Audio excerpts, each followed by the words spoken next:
나성환의 교회 성도 여러분 안녕하세요. 9월 8일 화요일입니다. 다같이 새 찬송가 523장 어두운 죄악길에서 함께 찬송하시겠습니다.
주의 귀한 말씀에 영원 생명이 있나니 주님 너를 용서해 주신다.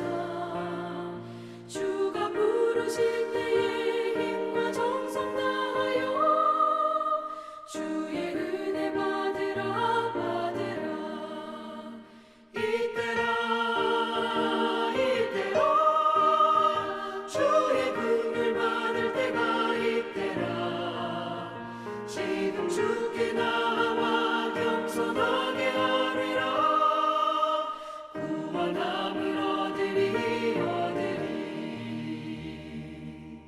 세월 빨리 흐르고 세상 친구 가는데 너의 영혼 오늘 밤 떠나도 주의 구원 받으면 천국에서 영원히 주와 함께 살리라. 이때라 주의 긍휼 받을 때가 이때라. 지금 주께 나와 겸손하게 하리라. 구원함을 얻으리.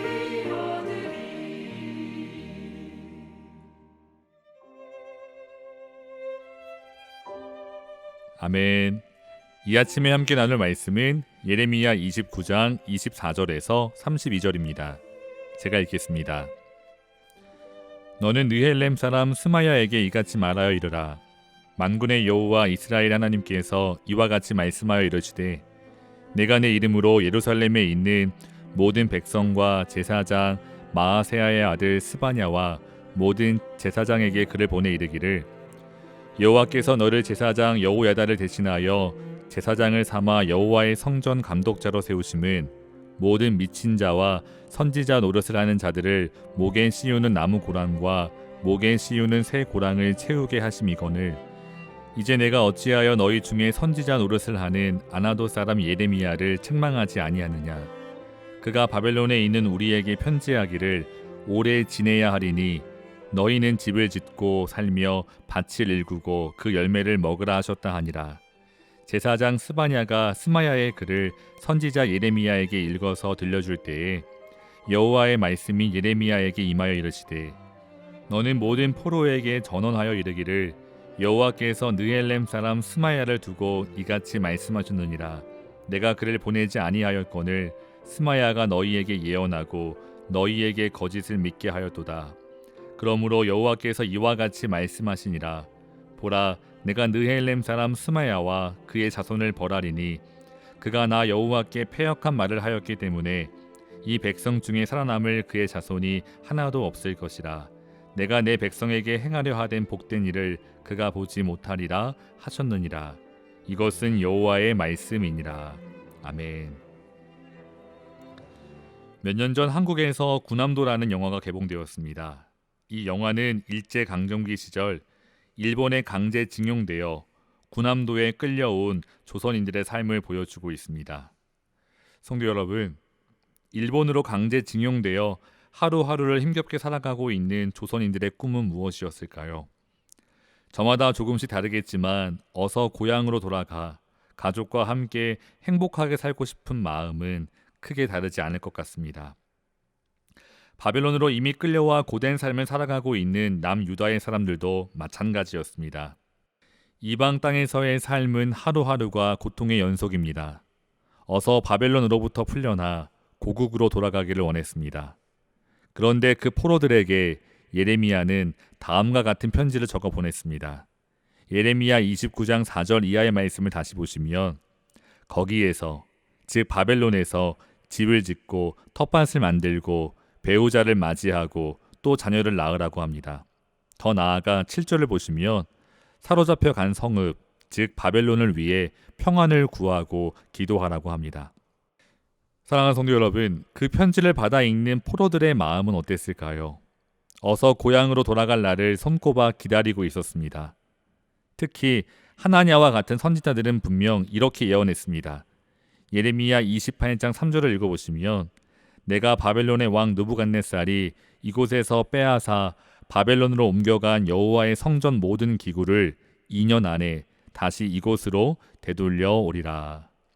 그래, 힘들어도 2년만 꾹 참고 기다리자. 그럼 다시 고향으로 돌아갈 수 있어. 그들은 이렇게 생각하며 믿고 기다렸습니다. 그런데 예레미야는 2년이 차도 돌아올 수 없으니 그 땅에서 정착하라고 말합니다. 예레미야의 편지를 읽고 포로 공동체는 분명 크게 실망했을 것입니다. 그런데 오늘 본문을 보시면 실망을 넘어서 예레미야를 대적하는 사람이 있습니다. 그 사람의 이름은 스마야입니다. 스마야는 분노에 가득 차 예루살렘에 있는 제사장들에게 편지를 보냅니다. 그 편지의 내용은 다음과 같습니다. 26절을 읽어보시면 여호와께서 너를 제사장 여호야다를 대신하여 제사장을 삼아 여호와의 성전 감독자로 세우심은 모든 미친 자와 선지자 노릇을 하는 자들을 목에 씌우는 나무 고랑과 목에 씌우는 쇠 고랑을 채우게 하심이오늘. 성도 여러분, 스마야는 예레미야를 가리켜 미친 자라고 합니다. 예레미야의 편지를 읽을 때 그가 얼마나 분노했는지 알 수 있는 대목입니다. 스마야는 제사장들을 향해 왜 예레미야를 책망하지 않으며 그 목에 고랑을 채워놓지 않느냐고 불평합니다. 스마야는 예루살렘에 있는 이 제사장들에게 이처럼 항의하는 편지를 보냈을 뿐 아니라 함께 바벨론에 사로잡혀온 공동체를 그는 선동했습니다. 그리고 얼마가 지난 후 예레미야도 스마야가 보낸 편지의 내용을 듣습니다. 그런데 그때 하나님의 말씀이 임합니다. 스마야를 통해 하나님께서 심판을 말씀하십니다. 32절을 다시 읽어보시면 그러므로 여호와께서 이와 같이 말씀하시니라. 보라, 내가 느헬렘 사람 스마야와 그의 자손을 벌하리니 그가 나 여호와께 패역한 말을 하였기 때문에 이 백성 중에 살아남을 그의 자손이 하나도 없을 것이라. 내가 내 백성에게 행하려 하된 복된 일을 그가 보지 못하리라 하셨느니라. 이것은 여호와의 말씀이니라. 아멘. 하나님께서 하나님의 선지자 예레미야를 미친 자라고 비난하는 스마야를 관가하지 않으십니다. 사람들을 선동해서 잘못된 길로 인도하는 스마야를 결코 관가하지 않을 뿐 아니라 그 자손까지 벌하시겠다고 말씀하십니다. 그 결과 스마야는 하나님께서 행하실 복된 일을 전혀 볼 수 없게 될 것이라고 말씀하셨습니다. 사랑하는 성도 여러분, 오늘 말씀을 함께 묵상하며 먼저 하나님의 말씀 앞에서 우리는 어떻게 반응하고 있는지 돌아볼 수 있기를 원합니다. 자신의 생각 그리고 기대와는 전혀 다른 하나님의 말씀을 전하는 예레미야를 보며 스마야는 분노했습니다. 하나님의 말씀 앞에 그가 순종하지 않고 오히려 선지자를 모욕하며 핍박합니다. 그 결과 하나님의 진노가 스마야에게 쏟아집니다. 그 스마야의 모습을 바라보며 오늘 우리는 하나님의 말씀 앞에 기꺼이 순종할 수 있기를 축원합니다.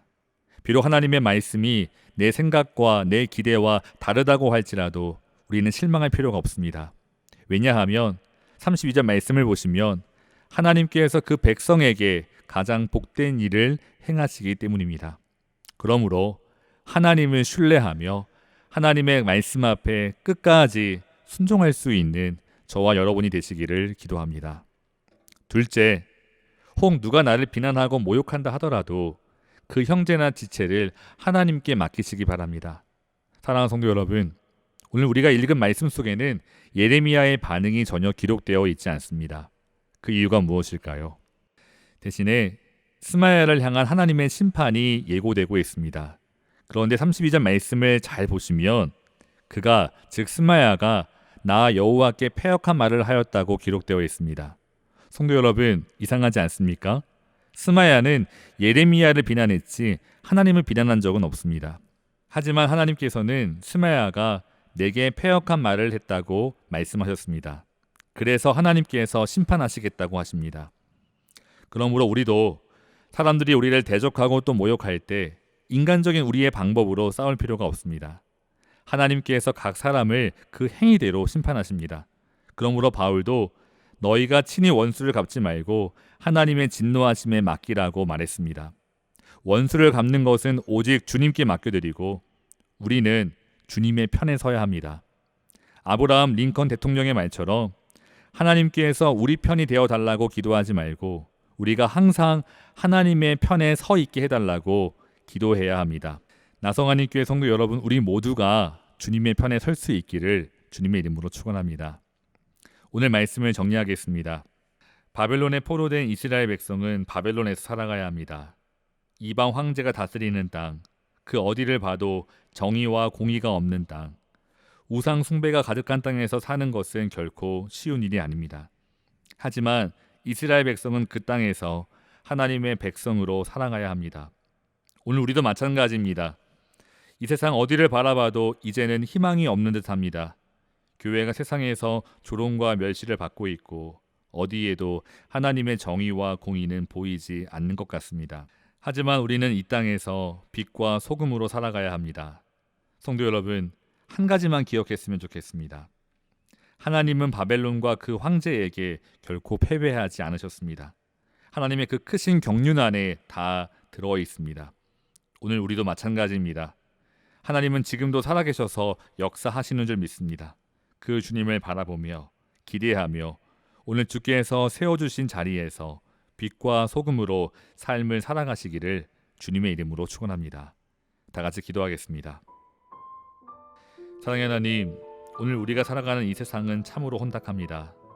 주님, 이 혼탁한 세상 가운데 우리는 더욱 주님의 말씀을 붙잡고 그 말씀을 따라 살아갈 수 있도록 인도해 주시옵소서. 날마다 말씀 앞에 순종하게 하시고 늘 하나님의 편에 설 수 있도록 우리에게 지혜와 용기를 주시옵소서. 예수님의 이름으로 기도합니다. 아멘. 사랑하는 성도 여러분, 오늘도 빛과 소금으로 살아가시기를 주님의 이름으로 축원합니다. 감사합니다.